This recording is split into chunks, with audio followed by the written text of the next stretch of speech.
എല്ലാവർക്കും നമസ്കാരം. ഇന്നത്തെ വീഡിയോയിൽ ശിവന്റെയും ശക്തിയുടെയും സംയുക്ത അനുഗ്രഹം ഒരുമിച്ച് നൽകുന്ന ഒരു അത്ഭുത മന്ത്രത്തെക്കുറിച്ചാണ്. അതാണ് ഓം ഉമാമഹേശ്വരായ നമഃ.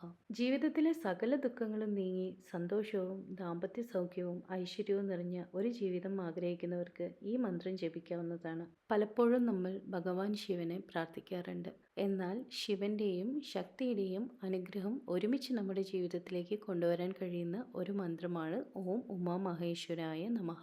ഈ മന്ത്രം ശിവശക്തി ഐക്യത്തിന്റെ പ്രതീകമാണ്. ഈ പ്രപഞ്ചം നിലനിൽക്കുന്നത് ഈ രണ്ട് ശക്തികളുടെ സന്തുലനത്തിലാണ്. അതിനാൽ ഈ മന്ത്രം ജപിക്കുമ്പോൾ നമ്മുടെ ജീവിതത്തിൽ ശിവന്റെ സംരക്ഷണവും ഉമാദേവിയുടെ സൗഭാഗ്യവും ഒരുമിച്ച് വന്നു ചേരുന്നു. ഉമാമഹേശ്വരൻ എന്നത് ഭാര്യാഭർത്തൃ ബന്ധത്തിന്റെ ഏറ്റവും ഉദാത്തമായ മാതൃകയാണ്.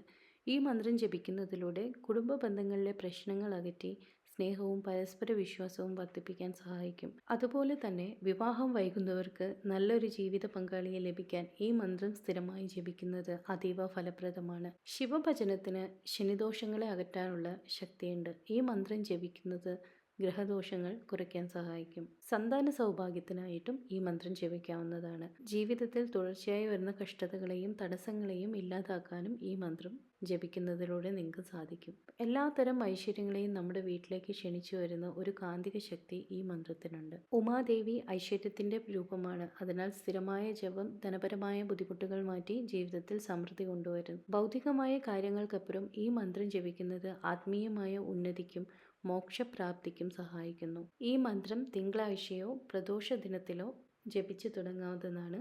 ബ്രഹ്മമുഹൂർത്തത്തിൽ ജപിക്കുന്നത് അത്യുത്തമമാണ്. അതേപോലെ സന്ധ്യാസമയത്തും ജപിക്കാവുന്നതാണ്. പ്രദോഷ സമയത്ത് ശിവക്ഷേത്രത്തിൽ ദർശനം നടത്തിയ ശേഷം ജപിക്കുന്നതും അത്യുത്തമമാണ്. എല്ലാവർക്കും അറിയുന്നത് പോലെ തിങ്കളാഴ്ച മഹേശ്വരന് ഏറ്റവും പ്രധാനപ്പെട്ട ദിവസമാണ്. അന്നേ ദിവസം ഈ മന്ത്രജപം ആരംഭിക്കുന്നത് അത്യുത്തമമാണ്. ഈ മന്ത്രം ജപിക്കുന്നതിന് മുമ്പ് ശുചിത്വം പാലിക്കേണ്ടതാണ്. ജപിക്കുന്ന സ്ഥലം ശുദ്ധിയുള്ളതായിരിക്കണം. അതുപോലെ തന്നെ വെറും നിലത്തിരുന്ന് ജപിക്കാതിരിക്കുക.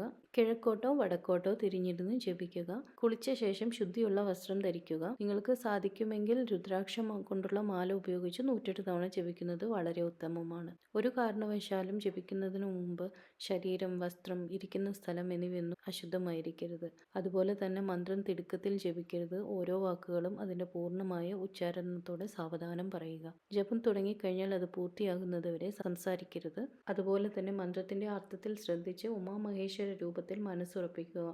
മറ്റെന്തെങ്കിലും കാര്യങ്ങളെക്കുറിച്ച് ചിന്തിക്കാതിരിക്കുക.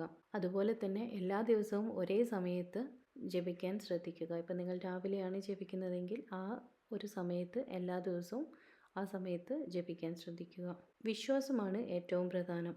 മന്ത്രത്തിന്റെ ശക്തിയിലുള്ള ഉറച്ച വിശ്വാസമാണ്. സംശയമില്ലാതെ പൂർണ്ണ ഭക്തിയോടുകൂടി ജപിക്കുക.